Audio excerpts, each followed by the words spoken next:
자동차를 운전하다 보면 가끔 계기판에 경고등이 들어올 때가 있어요. 처음엔 차가 잘 움직이니까 에이 뭐 별일 있겠어. 뭐 조금 더 타도 괜찮겠지. 이렇게 대수롭지 않게 생각할 수 있습니다. 저도 그랬던 경험이 있고요. 그런데 경고를 계속 무시하다가 결국 차가 멈추고 나면 그제야 알게 됩니다. 이 경고등은 우리를 불편하게 하려는 것이 아니라 더 큰 문제가 생기기 전에 멈추고 살펴보라는 그런 좋은 신호였다는 것을 그때서야 알게 됩니다. 예레미야가 살았던 시대가 그랬어요. 하나님은 오랫동안 유다를 향해 말씀하셨습니다. 돌아오라. 하나님께로 돌아오라. 예레미야는 요시야 왕 때 선지자로 부름받은 뒤 나라가 무너져가는 그런 모습을 바라보면서 계속 하나님의 경고를 전했습니다. 그러나 백성은 그 하나님의 경고를 듣지 않았어요. 왕들과 지도자들도 말씀을 거부했습니다. 결국 유다는 하나님과의 그런 언약을 저버렸고 예레미야가 경고했던 그 심판은 피할 수 없는 현실로 다가오게 된 것이죠. 그래가지고 결국 남유다도 멸망하게 되는 거 아닙니까? 그런데 주목할 것은 그렇게 모든 것이 무너져 가던 때에 하나님께서 약속을 주시는 부분, 이 부분을 우리가 오늘 좀 주목하고자 합니다. 오늘 본문인데요. 31장 31절 우리 한번 읽겠습니다. 예레미야 31장 31절 읽습니다. 여호와의 말씀이니라. 보라, 날이 이르리니 내가 이스라엘 집과 유다 집에 새 언약을 맺으리라. 아멘. 백성의 실패로 모든 관계를 끝내버리지 않으셨어요. 잘못하고 실수했다고, 야 너희들 내 말 안 들었으니까 이제 끝이야, 땡 하고 호적 다 파버리고 이제 뭐 그렇게 하지 않으시고 오히려 그들의 마음에 하나님께서 새 마음을 허락하신다. 그들의 마음을 새롭게 하시고 죄를 용서하시고 다시 자기 백성으로 삼겠다는 그런 말씀, 그런 약속을 지금 하고 계시는 거예요. 이것이 예레미야가 우리에게 주는 놀라운 소식입니다. 나라가 무너질 수 있습니다. 성전이 무너질 수 있습니다. 또 사람이 의지하던 그런 것들 흔들릴 수 있고 사라질 수도 있어요. 그러나 그런 사람의 실패가 하나님의 실패는 아니라는 것. 그런 사람의 실패가 하나님의 구원 계획까지 무너뜨릴 수는 없다라는 것을 성경은 분명히 우리에게 말씀하고 있습니다. 나라는 무너졌지만 하나님의 언약은 무너지지 않았습니다. 그렇기 때문에 오고 오는 세대 속에서 우리까지 또 앞으로 이후의 세대까지 계속 이어지는 거 아니겠습니까? 그래서 말씀의 제목을 무너지는 나라. 비록 이 나라는 무너질 수 있고 사라질 수 있지만 하나님의 언약은 무너지지 않는다라는 이 말씀 오늘 살피려고 합니다. 이 말씀을 통해 왜 유다가 무너졌는지, 그 무너짐 속에서 하나님은 새 언약을 허락하셨는데 그 새 언약이 또 무엇인지, 또 그 말씀이 우리와 어떤 상관이 있는지 오늘 잠깐 살펴보려고 합니다. 먼저 예레미야가 어떤 시대를 살았는지 한번 보겠습니다. 예레미야가 선지자로 부름받은 것은 요시야 왕 13년이었습니다. 당시 아수르는 쇠퇴하고 있었고 애국과 바벨론이 그 다음 세계의 패권을 다투고 있는 그런 격변의 시대였어요. 유다로 보자면은 유다 안에는 그 요시야 왕이 종교 개혁을 일으켰습니다. 참 괜찮은 왕으로 평가받는 왕이에요. 요시야. 성전에서 율법책을 발견했고요. 그로 인하여서 우상을 제거하고 언약을 새롭게 하며 유월절을 지켰습니다. 그 종교 개혁이 나름 그 나라를 바로 세우는 참 아주 좋은 그런 단초의 역할을 되는 거죠. 그래서 겉으로 보기엔 나라 전체가 다시 하나님께 돌아오는 것처럼 보였습니다. 실제로 어느 정도 성과를 거두었죠. 그러나 완전하다 이렇게 말할 수는 없었습니다. 백성의 마음까지 온전히 하나님을 향했다? 실은 또 그렇게 볼 수는 없어요. 사람들이 개혁에는 참여했지만 여전히 마음으로는 하나님을 떠나고 우상을 붙들고 있었던 그런 마음들이 있었던 것입니다. 요시야가 죽은 뒤 그래서 유다는 빠르게 흔들립니다. 바벨론이 새로운 강대국으로 등장했고요. 오고 오는 그런 연속되는 그 유다 왕들, 하나님 말씀보다 국제 정세와 또 정치적인 그런 계산을 하면서 어떻게 하면 내 입지를 더 다질까 이런 생각을 했던 것이죠. 그러다가 마침내 주전 586년 시드기야 왕 때 예루살렘이 함락되고 성전이 불타게 되었습니다. 그런데 여러분, 중요한 사실은 이 예레미야가 유다가 그렇게 무너지는 그 이유를 국제 정세에서 찾지 않습니다. 뭐 국방이 약했다든지 외교를 잘 못했다든지 아니면 야 니네들이 바벨론 애국 말고 또 다른 신흥 강대국을 의지하고 동맹을 맺어서 이렇게 해야지 어떤 그런 묘책을 말하지 않아요. 유다가 무너진 근본적인 이유는 하나님과 맺은 언약을 저버렸기 때문이라는 것을 말씀하고 있습니다. 영적인 이유죠. 물론 유다는 약한 나라입니다. 바벨론, 애굽에 비해서 늘 약했죠. 그런 것도 사실 이유가 되겠으나 근본적으로는 영적인 이유라는 것. 계속 말씀드렸듯 그들의 상황이 하나님을 저버리고 말씀을 저버리고 우상을 붙든 결과라는 것이에요. 불의를 행하면서도 성전에 나와서는 우린 그래도 안전할 거야. 우린 성전 안에 있으니까. 이런 생각을 가졌던 것이죠. 바벨론이 강하니까 약한 유다는 어쩔 수 없이 당한 게 아닙니다. 하나님은 바벨론을 들어 쓰셔서 범죄한 자기 백성을 심판하시기 위한 도구로서 바벨론을 사용하셨다는 것을 우리가 잘 기억해야 됩니다. 그러한 시기에 하나님께서 예레미야를 세우셨습니다. 나라가 어찌 보면 멸망하고 있고 또 하나님의 전적인 주권 아래에서 이들은 결국 멸망할 수밖에 없다면 그냥 내버려 두셔도 되는데 하나님은 또 예레미야라는 한 선지자를 들어 쓰셔서 또 전해야 될 그 말, 아까 서두에 말씀드렸듯 하나님께로 돌아오라 이런 말씀을 또 하고 계세요. 우리 1장을 한번 살펴보죠. 예레미야 1장입니다.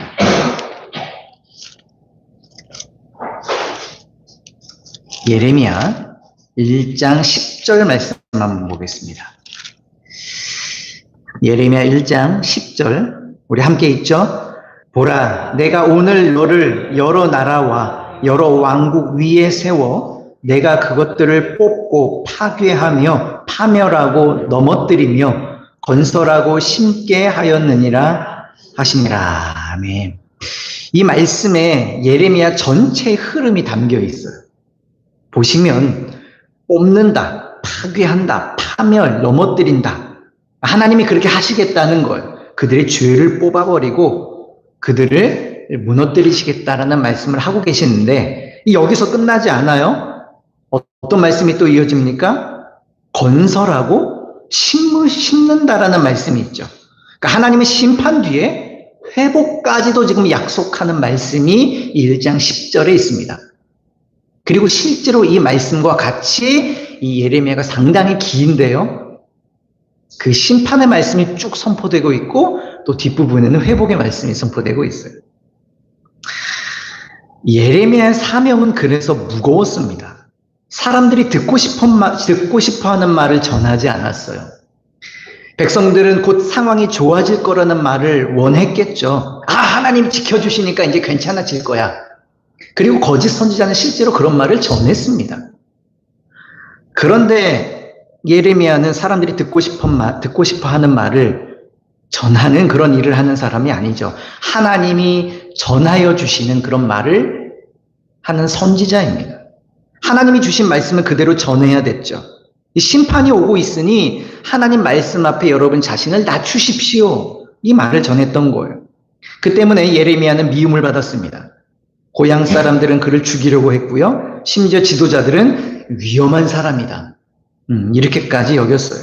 또 특히 바벨론에 항복하는 것이 살 길이다. 여러분 바벨론에 항복하십시오. 그것만이 우리가 살 길입니다. 대항하면 그건 우리가 다 죽는 길입니다. 이렇게 전했을 때는 결국 나라를 해치는 사람이라고 아주 매도되는 그런 입장이었습니다. 그런데 예레미야가 그런 말 한 게 바벨론을 좋아해서 한 겁니까? 그렇지 않죠. 무슨 바벨론의 첩자입니까? 아니죠. 하나님께서 바벨론을 심판의 도구로 쓰신다라는 그 입장에 있어서 예레미야도 전했던 것입니다. 유다가 살 길은 정치적인 묘수를 찾는 게 아니라 하나님 말씀 앞에 자신을 낮추는 것입니다. 굉장히 중요한 말이에요. 우리도 때로는 인생을 살면서 어떤 묘수를 찾죠. 소위 말하는 어떤 신의 한 수를 찾아요. 어떤 인간적으로 봤을 땐 그런 것이 필요할 수도 있겠으나 실은 근본적으로는 우리가 하나님 앞에 낮추는 그 길이 사는 길임을 성경은 우리에게 말씀하고 있습니다. 예레미야는 이렇게 심판을 선포하면서도 백성의 멸망을 차갑게 바라보지 않습니다. 우리 9장 1절을 한번 읽어보겠습니다. 예레미야 9장 1절입니다. 예레미야 9장 1절 함께 읽습니다.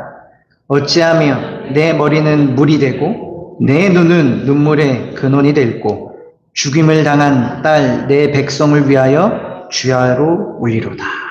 아멘. 지금 왜 운다라고 돼 있죠? 왜 웁니까? 억울했어요?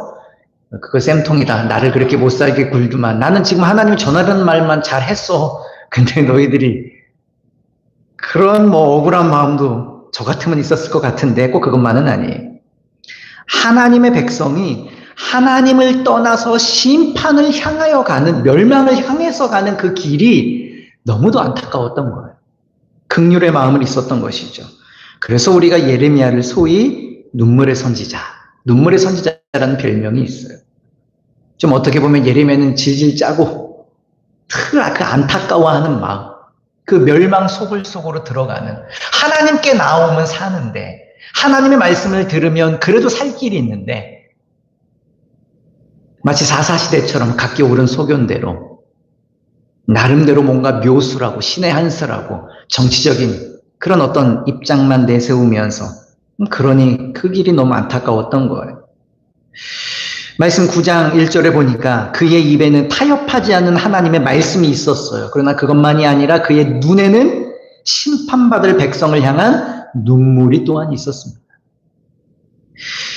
여러분, 이것이 오늘날 교회에 있어야 될 두 가지가 아닐까 싶습니다.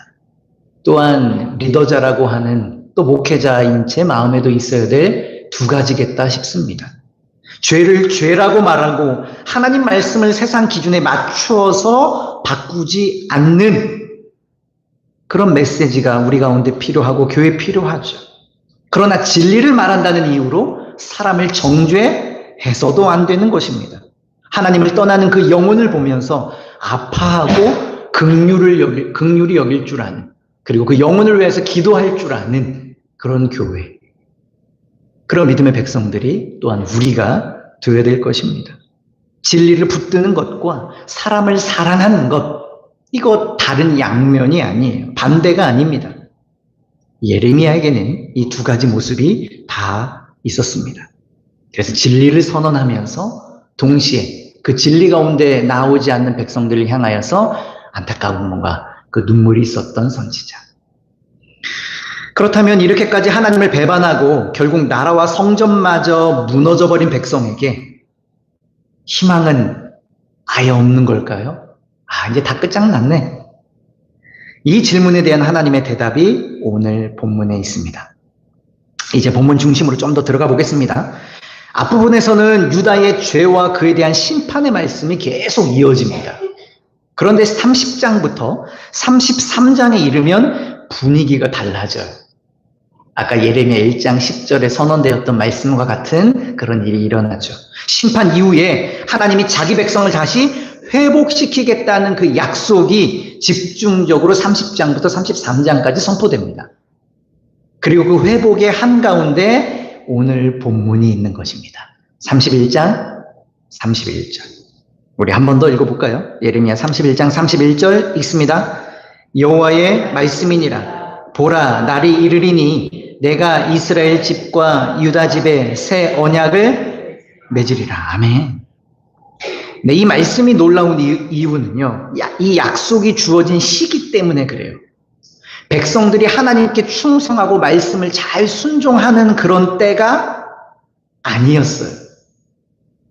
오히려 하나님과의 언약을 깨뜨렸고 그 결과 나라가 무너져 가고 있던 때에 오히려 그때에 하나님께서 지금 말씀하시는 겁니다. 내가 새 언약을 맺으리라. 오늘 이 새 언약에 대해서 이제 조금 더 후반부는 설명을 드리려고 합니다. 새 언약이라고 했는데 하나님께서 아브라함을 통하여서 또 이후에 믿음의 백성들 가운데에 조상들 가운데 언약을 계속 이어가시는 그런 부분들이 나오는데 여기서 새 언약을 말씀하세요. 무엇이 새롭다는 걸까요? 32절에 보면 하나님은 출애굽 때 이스라엘 백성들과 함께 맺으신 그 언약을 말씀하시죠. 그러면서 그들이 내 언약을 깨뜨렸다. 이렇게 말씀하십니다. 그러니까 말씀이 문제는 아니에요. 율법은 선하고 거룩했어요. 말씀이 문제라서 다시금 새롭게 어떤 언약을 또다시 주는 건 아니라는 것이죠. 문제는 뭐냐면 그 말씀을 거역하는 인간의 죄된 마음이라는 거예요. 백성들이 하나님을 버리고 우상을 섬겼던 것입니다. 그러니까 새 언약이라고 해서 하나님의 뜻 자체가 완전히 달라지는 건 아니라는 것이죠. 본질적인 건 변함이 없어요. 근데 그렇다고 해서 분명히 새 언약이라 했으니까 뭔가 달라지는 면이 있을 거 아니겠습니까? 네, 다른 점이 있어요. 우리 31장 33절을 봐볼까요? 오늘 본문 31장 33절 함께 읽겠습니다. 그러나 그날 후에 내가 이스라엘 집과 맺을 언약은 이러하니 곧 내가 나의 법을 그들의 속에 두며 그들의 마음에 기록하여 나는 그들의 하나님이 되고 그들은 내 백성이 될 것이라. 아멘. 이 말씀에서 보는 새 언약의 놀라움은 뭐냐면요. 하나님께서 친히 자기 백성의 마음에 말씀을 새기시겠다고 하세요. 이전에는 두 돌판에 주셨죠. 내용은 문제가 아니었어요. 그러나 이제는 친히 하나님께서 그 백성들의 마음에 말씀을 새기시겠다고 하시고 그 말씀을 사랑하며 순종하도록 하시겠다는 거예요. 그리고 그 변화의 목적은 뭐냐면 왜 그렇게 하시냐면 좀 더 착한 사람이 되는 게 아니지. 조금 더 착한 사람 만들려고 하는 게 아니에요. 그 말씀의 33절에 보면 나는 그들의 하나님이 되고 그들은 내 백성이 될 것이라. 깨졌던 언약 관계를 회복시키시겠다는 말씀입니다. 그래서 34절을 보면 작은 자로부터 큰 자까지 다 나를 알기 때문이라 이렇게 하시죠. 하나님을 안다는 건 정보를 더 얻는 게 아니에요. 그들이 하나님에 대한 정보가 좀 더 부족했기 때문에 문제가 생겼던 건 아니죠. 나의 하나님으로 그들이 알고 그분과 언약 관계 안에서 살아가는 것을 말합니다. 하나님이 그렇게 하시겠다는 주도적인 말씀을 지금 하고 계세요. 그런데 이 관계가 회복되려면 반드시 해결돼야 될 문제가 있어요. 그건 뭐냐면 죄입니다. 34절 중간에 내가 그들의 악행을 사하고 다시는 그 죄를 기억하지 아니하리라. 이 새 언약의 깊은 곳에는 죄 사함이 있습니다. 죄 문제가 해결되지 않고서는 하나님과의 관계가 회복될 수 없어요. 물론 구약 제사도 죄 사함을 다룹니다. 하지만 짐승의 피 자체가 우리 히브리서 말씀에 그렇죠. 짐승의 피 자체가 죄를 사할 수 있습니까? 없다라고 말씀하고 있어요.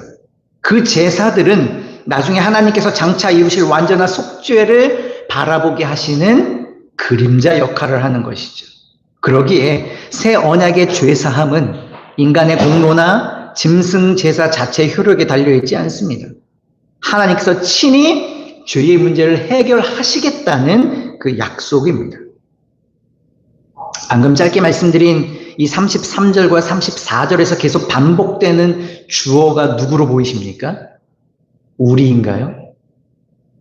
어찌 보면 이 두 십계명 두 돌판으로 우리에게 허락하신 것을 우리가 지키는 부분들이 있는 것 같은데 지금 이 새 언약을 말씀하시면서 하나님께서 주도적으로 내가 하겠다는 말씀을 계속 하고 계시는 거예요. 내가 나의 법을 너희들 마음에 기록하겠다. 나는 너희들의 하나님이 되겠다. 내가 그들의 악행을 사하겠다. 내가 너희들을 사해주겠다. 계속 하나님이 친히 행하시겠다는 말씀을 하세요. 그러니까 사람은 언약을 깨뜨렸지만 하나님은 자기 백성을 포기하지 않으시고 친히 백성들의 마음을 새롭게 하시면서 관계를 회복하시고 죄를 용서하시겠다는 그 말씀을 하고 계시는 것이죠. 이것이 새 언약이에요. 본질적으로 바뀌는 내용은 바뀌지 전혀 않아요. 하지만 하나님이 보다 더 그들 가운데 직접적으로 역사하시는 그 이야기를 하고 계셔요. 이것이 무너져가는 유다 한복판에서 선포된 복음입니다. 사람의 마음도 무너졌고 나라도 무너져가고 있었으며 성전마다 곧 무너질 것이죠. 그러나 하나님의 구원 계획은 무너지지 않았습니다. 오히려 하나님은 그 실패의 자리에서 사람이 스스로 만들어낼 수 없는 그 새로운 언약을 약속하고 계십니다. 그렇다면 하나님께서 약속하신 이 죄사함과 새 언약은 어떻게 이루어질까요? 언제 이루어진다는 말인가요? 31절, 이 31절은 예레미야 당시에는 아직 미래의 약속이죠.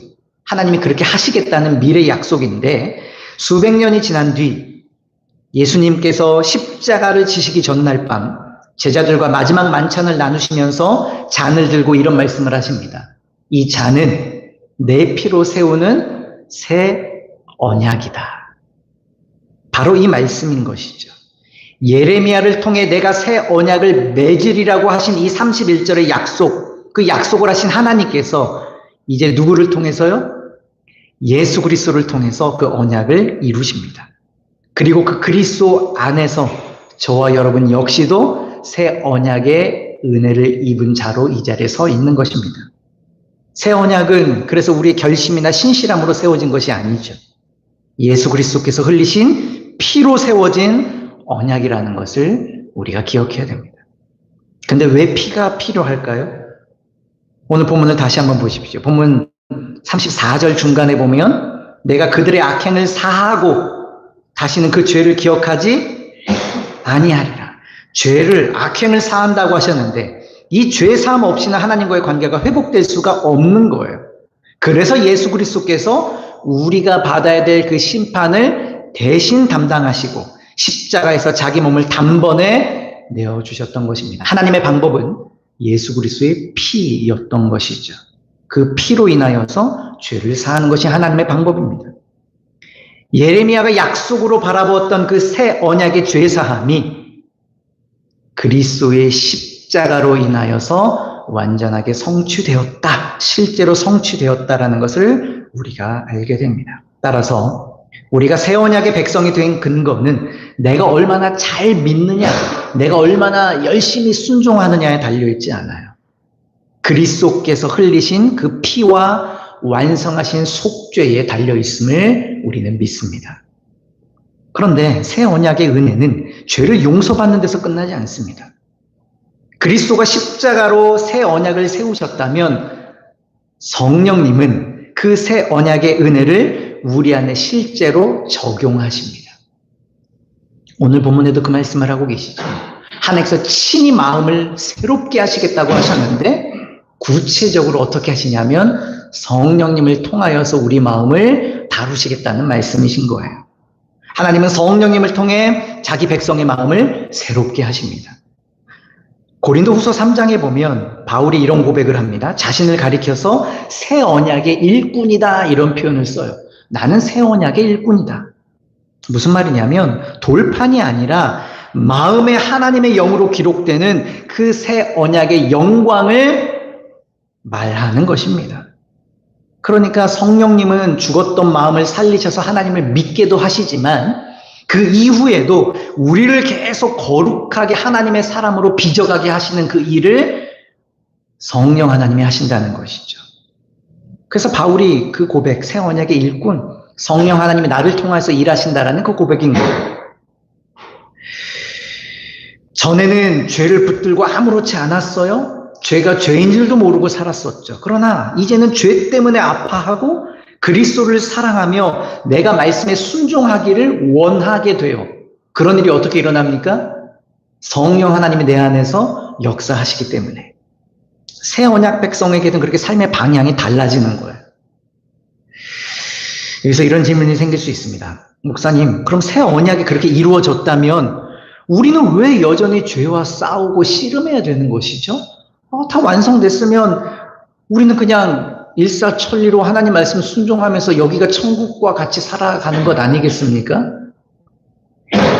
여기서 오해하지 말 것은 새 언약이 생취되었다고 해서 우리가 완전하게 곧바로 죄 없는 사람이 된다는 뜻은 아닙니다. 하나님은 이미 그리스도 안에서 우리의 죄를 용서하시고 성령님을 주셔서 새로운 삶을 시작하게 하셨어요. 지난주 강도사님이 이미와 아직을 말씀하셨는데 이미 그렇게 되었어요. 하지만 아직은 우리의 성화가 완성되지 않았다라는 것이죠. 그래서 성도는 여전히 이 땅에서 죄와 싸우고 또 때로는 넘어지고 다시 회개하고 하나님께 돌아가게 되는 것입니다. 그러나 우리가 여전히 죄와 싸운다는 그 사실이 새 언약의 실패를 뜻하는 겁니까? 그렇지 않아요. 우리가 죄를 미워해요. 회개해요. 그리고 다시 하나님께 그리스도께로 돌아와요. 이 사실은 성령님이 우리 안에서 일하고 계시다는, 역사하신다고 하시는 열매가 됩니다. 그럼 낙심하지 마십시오. 우리가 때로는 실망하기도 하고 왜 나는 하나님을 더 사랑해야 되는데 더 사랑하지 못할까? 이런 마음들이 성령 하나님께서 일하고 계시다는 것. 그렇지 않으면 아예 무감각하죠. 죄를 짓든 어쨌든 나쁜 짓을 하든 말든 하나님의 뜻에 순종하든 어찌됐든 아예 무감각한데 그래도 내 안에 역사하시는 성령 하나님께서 그 죄와 치열하게 싸우고 영적 싸움을 해나가게 되어진다는 사실 자체가 하나님의 일하심 그 증거가 되는 겁니다. 그리고 언제 완성됩니까? 하나님이 시작하신 이 구원의 역사가 주님 다시 오시는 날 완성될 줄 믿습니다. 따라서 성도의 소망은 흔들리지 않는 데 의지이지 않습니다. 죄를 털끝 하나만도 짓지 않는 어떤 그런 부분에 있지 않아요. 구원을 시작하신 하나님이 자기 언약에 신실하셔서 끝까지 이루신다라는 그 그리스도께 우리의 소망이 있음을 믿습니다. 이제 그럼 새 언약의 은혜를 받은 우리는 어떻게 살아가야 할까요? 그럼 하나님 다 하시니까 뭐 그냥 나는 아무렇지 않게 살아가도 될까? 아니죠. 먼저 말씀 앞에 계속 자신을 세워야 합니다. 다시 말씀드리지만 하나님은 성령님을 통하여서 우리 마음에 말씀을 새기시고 그 말씀으로 생각과 삶을 계속 새롭게 하세요. 계속 우리를 빚어가신다는 것이죠. 그러니 우리는 말씀 앞에 나 자신을 계속 세워야 돼요. 그 성경을 읽을 때 내가 무엇을 해야 할까만 찾지 마십시오. 내가 뭔 잘못을 해서 그런가? 자꾸 나의 행동만 교정하려고, 물론 필요한 부분도 있지만 실은 더 우선적으로 또 살펴볼 부분은 뭐냐면 하나님은 어떤 분이신가? 우리 주 그리스도는 날 위해 무슨 일을 하셨는가? 왜?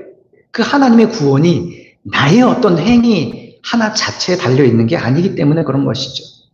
그 주님의 은혜를 깊이 알수록 순종은 억지가 되는 것이 아닌 감사의 열매로 드러나게 될 것입니다.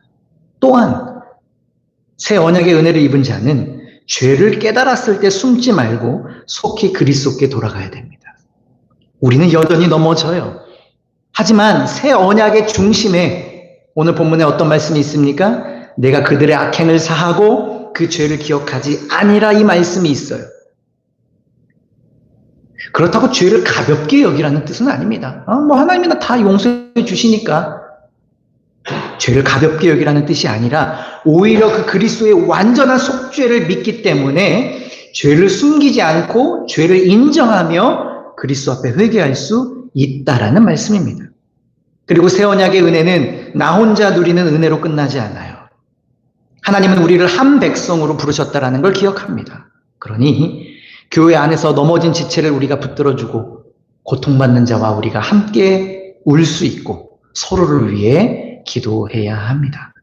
예레미야가 자기 백성의 죄의 아픔을 품고 울었던 것처럼 우리도 영혼들을 향하여서 형제 자매들을 향하여서 관심과 사랑을 잃지 말아야 하는 것이죠. 결국 새 언약의 백성다운 삶은 하늘을 움직이고 하늘을 여는 듯한 그런 대단한 능력, 거창한 일이 아닙니다. 늘 말씀 앞으로 가까이 나아가고 죄를 깨달았을 때 그리스도께로 우리가 돌아가고 그리고 함께 부르신 지체들을 내가 사랑하는 것입니다. 그 일상의 자리에서 하나님은 우리를 계속 새롭게 하실 것입니다. 말씀을 맺습니다. 사랑하는 여러분, 예레미야는 무너져가는 나라를 바라보며 울었습니다. 예루살렘이 흔들리고 성전이 무너지고 백성은 말씀을 거부했습니다. 사람의 눈으로 보면 모든 것이 실패한 것처럼 보였을 거예요. 아, 다 끝장났구나. 그런데 그 무너진 한복판에서 하나님은 새 언약을 말씀하십니다. 사람은 언약을 깨뜨렸어요. 하지만 하나님은 자기 백성을 포기하지 않으십니다. 사람의 실패가 하나님의 구원 계획을 무너뜨리지 못한다는 것을 오늘 말씀을 통해서 다시 우리는 확인케 됩니다. 한번 생각해 보십시오. 우리 삶에도 무너지는 것들이 있지 않나요? 오랫동안 어떤 계획을 세웠는데 그 계획이 틀어질 수도 있어요. 그럼 굉장히 낙심되죠. 인간관계가 흔들릴 수도 있어요. 건강 때문에 두려워질 수도 있죠. 무엇보다 믿음으로 살려고 하는데 반복되는 어떤 나의 죄와 연약함 때문에 나는 왜 이 모양일까 낙심할 수도 있어요. 근데 그렇다고 제가 여러분을 안심시킨다는 뜻에서 앞으로는 모든 게 잘 될 겁니다. 제가 이렇게 말할 수는 없죠. 성경은 그런 약속을 하지 않습니다. 그러나 이것 하나 오늘 말씀을 통해서 분명히 제가 말씀드릴 수 있습니다. 그리스도 안에 있는 하나님의 백성을 향한 그 구원의 약속은 어떤 형편 속에서도 무너지지 않습니다. 하나님이 시작하신 일은 반드시 하나님이 그 일을 이루시는 것입니다. 우리에게 달려있지 않아요. 언약의 위에 서서 예수 그리스도의 피 위에 그 언약이 세워졌기 때문에 여러분 믿으시기 바랍니다. 내가 하나님을 얼마나 붙들고 있는가에 달려져 있지 않아요. 우리 손은 약해질 수 있어요. 믿음은 흔들릴 수 있어요. 넘어지기도 하잖아요, 우리는. 그러나 하나님께서는 자기 약속을 놓치지 않으시는 신실하신 하나님이십니다. 우리가 하나님을 붙들고 버티는 것보다 먼저 신실하신 하나님이 우리를 붙들고 계시다라는 이 믿음이 여러분 가운데 있기를 간절히 소망합니다. 그래서 우리가 오늘 이 자리에도 있는 것이에요. 우리가 한 주간도 열심히 살아서 우리가 한 주간도 뭔가 대단한 거룩한 일을 행해서 아니에요. 하나님이 우리를 붙들고 계셨기 때문에 오늘도 이 자리에서 주님을 섬기며 그 신실하신 하나님을 노래하며 예배드릴 수 있는 것이죠. 그러니 죄를 지었을 때 하나님을 피해 숨지 마십시오. 그리스도께로 돌아오십시오. 마음이 흔들릴 때 말씀 앞으로 다시 나아오십시오. 고난 가운데 있다면 내 형편만 바라보지 말고 그리스도 안에서 주신 그 하나님의 위대한 말씀들을 기억하시고 붙드시기를 바랍니다. 그리고 기억하십시오. 이 땅의 것은 무너질 수 있다. 우리가 의지하던 것도 흔들릴 수 있다. 그러나 하나님께서 그리스도 안에 세우신 그 언약은, 새 언약은 무너지지 않는다. 이것이 우리의 진정한 소망이다. 이 믿음으로 살아갈 수 있으면 좋겠습니다. 신실하신 하나님께서 오늘도 자기 백성을 붙드시고 마침내 구원을 완성하실 줄 믿습니다. 이 약속을 믿고 새 언약의 백성답게 믿음으로 굳게 서는 여러분 되시기를 예수 그리스도의 이름으로 축원합니다.